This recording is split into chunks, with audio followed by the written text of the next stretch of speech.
ಮಂಗಳೂರಿನ ಶಕ್ತಿನಗರದ ಶಕ್ತಿ ಶಿಕ್ಷಣ ಸಂಸ್ಥೆಯಲ್ಲಿ ರೇಷ್ಮಾ ಮೆಮೋರಿಯಲ್ ಆಡಿಟೋರಿಯಂ ಮತ್ತು ಸರೋಜ್ ಮೆಮೋರಿಯಲ್ ಈಜುಕೊಳದ ಲೋಕಾರ್ಪಣೆ ಕಾರ್ಯಕ್ರಮ ಇಂದು ನಡೆಯಿತು.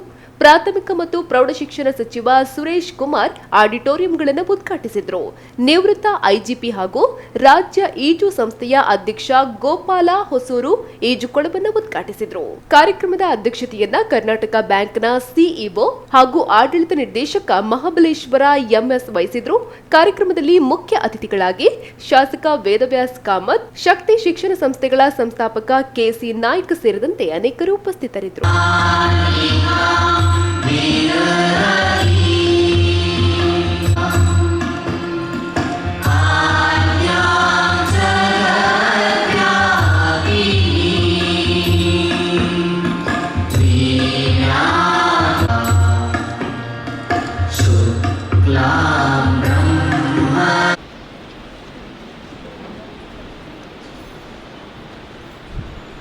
मातृ प्रणाम 1 2 3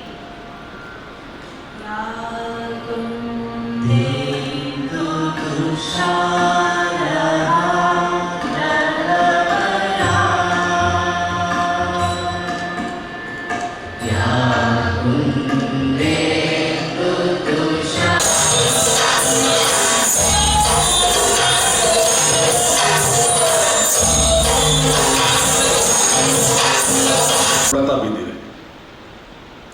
ಆದರೆ ಅತ್ಯಂತ ದೂರಗಾಮಿ ಪರಿಣಾಮ ಬಿದ್ದಿರೋದು, ದೂರಗಾಮಿ ಪೆಟ್ಟು ಬಿದ್ದಿರೋದು ಶಿಕ್ಷಣ ಕ್ಷೇತ್ರಕ್ಕೆ.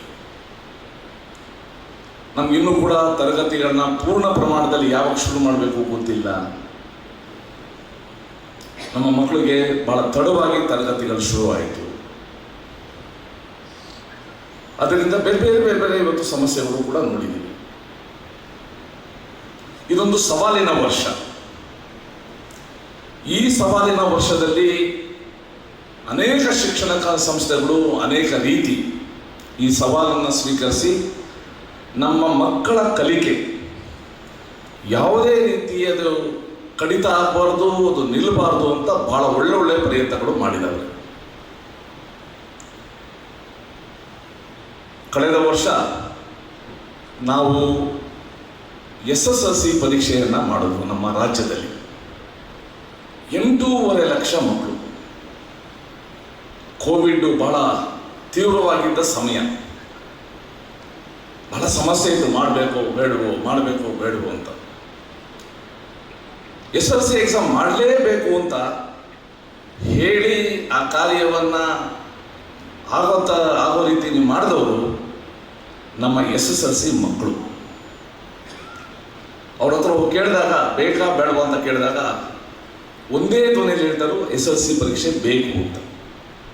ಯಾಕೆ ಅಂತ ಕೇಳಿದ್ರೆ ಆ ಮಕ್ಕಳು ಹೇಳ್ತಾ ಇದ್ರು, ನಾವು ಓದಿರೋದಕ್ಕೆ ನಮಗೆ ಫಲಿತಾಂಶ ಬೇಕು. ಕೆಲವು ನೆರೆ ರಾಜ್ಯಗಳಲ್ಲಿ ಹೋದ ವರ್ಷನೂ ಮಾಡೋದು, ಈ ವರ್ಷನೂ ಮಾಡ್ತಾ ಇವೆ.